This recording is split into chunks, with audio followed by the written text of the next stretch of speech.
Hi, everyone, and welcome to another edition of CCK Live.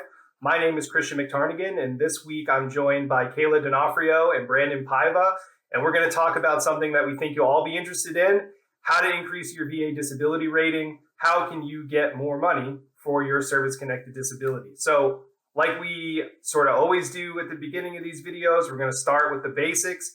Kayla, you want to share with us today what a disability rating is? Basically, your VA disability rating is how VA is compensating you based on the severity of your service-connected condition.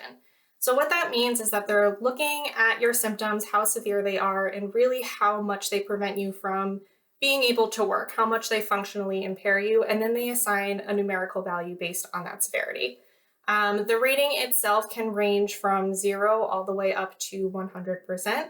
If you have multiple disabilities, you can combine those ratings to get your overall disability rating up, or if you just have one disability, you can kind of work your way up through the ladder of just getting higher ratings for that single disability.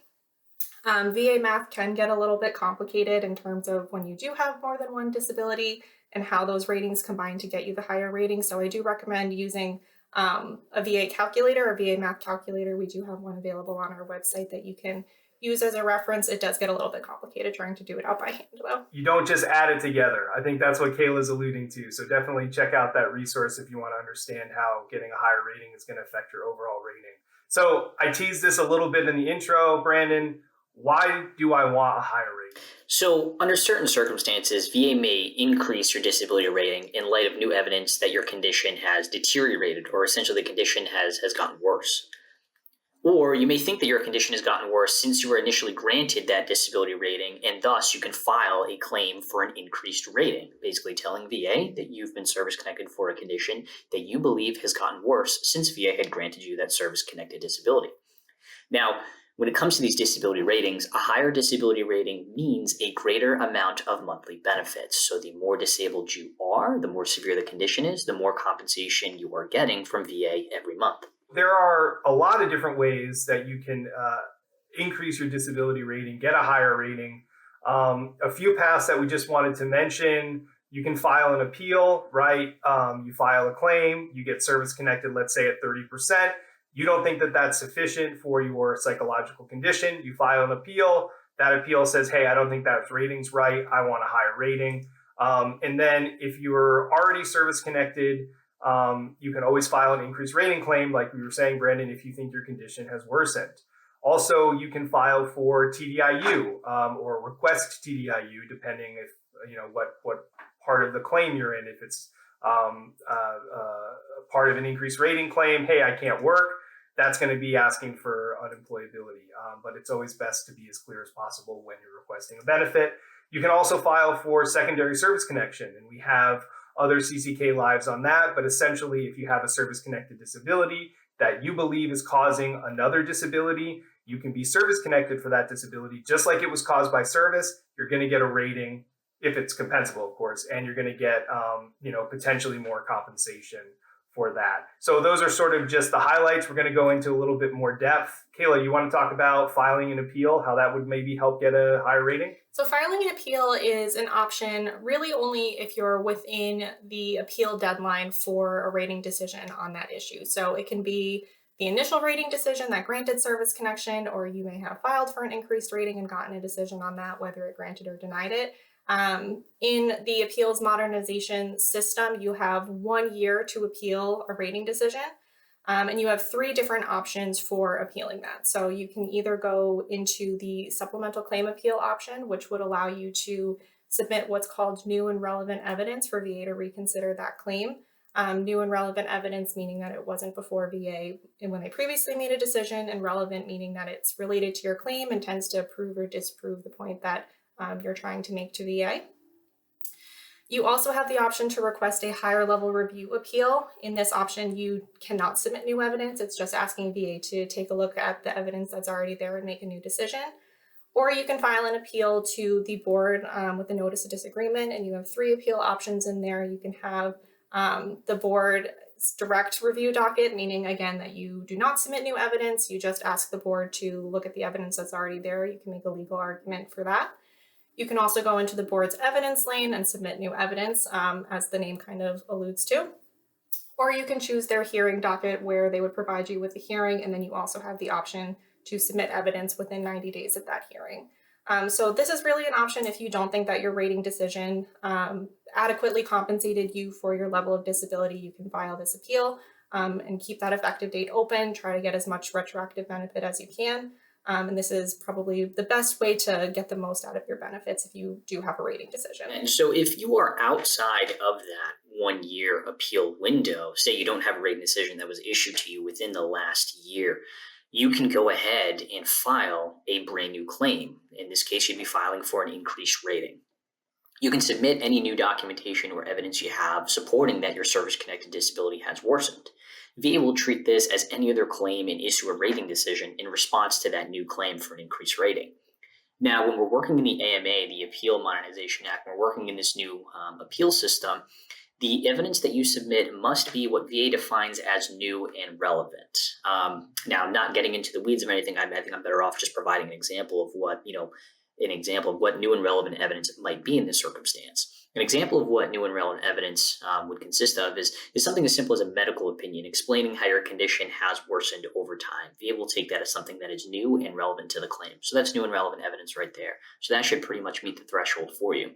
It's not necessary to submit new and relevant evidence, though, in certain situations. So definitely make sure to consult, any sort of VA resources or even a number of our CCK blogs before you're filing this increased rating claim if you're unsure of, maybe what you should be submitting or not. It's common for VA to require a veteran to undergo a new compensation and pension examination, or what we call a C&P exam, whenever a veteran files a claim for an increased rating, basically so VA can assess the extent of the veteran's disability.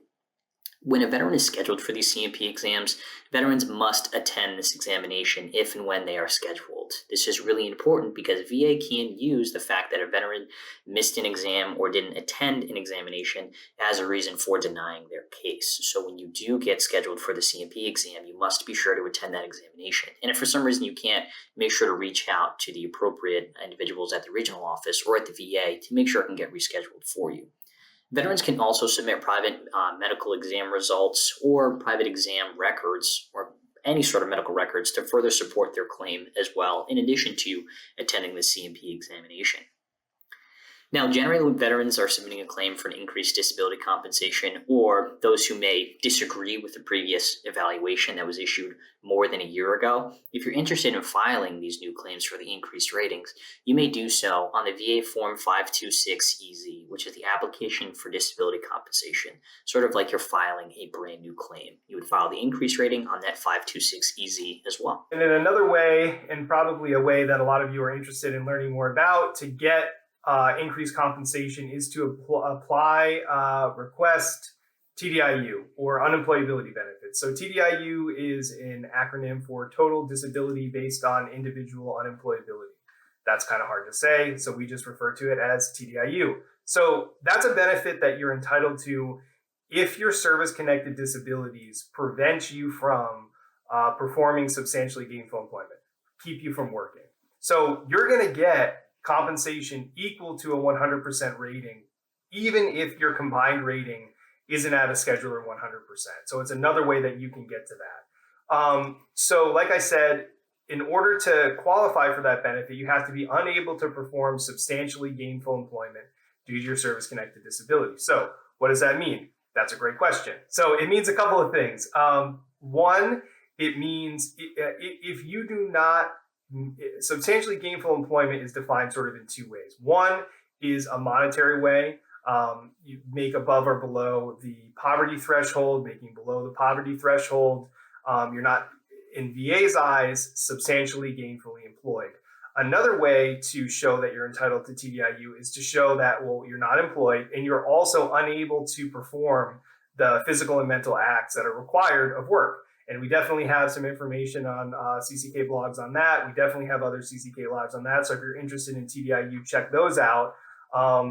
Just to hit very quickly, there are these other terms that are used in the regulation: marginal employment and protected work environment. That is also not substantially gainful employment. So if you're working for your brother, the only reason why you have the job is because he's your brother.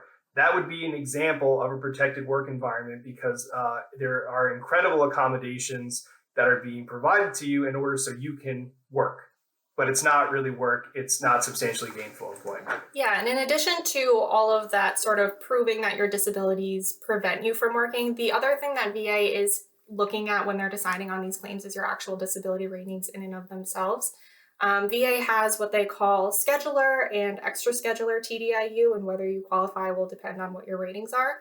So under the schedular requirements for TDIU, you have to have one disability that's rated at 60%, or you can have multiple service-connected disabilities with one of those disabilities at least 40% and a combined rating of at least 70%.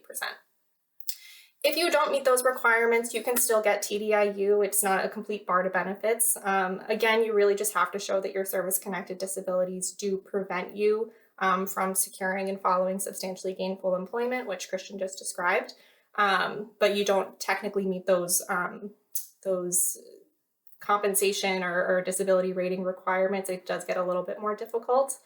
In either scenario, VA is going to require you to file the VA Form 21-8940. That form has a lot of questions about really just your employment and educational background, asking for when you last worked, what you were doing for work, what your hours looked like, things of that nature. And you can submit that form online. You can submit it by mail or via fax. You can also submit it directly to the regional office in person. Or if you do have an accredited representative like an attorney or a VSO that you're working with, they can do so on your behalf.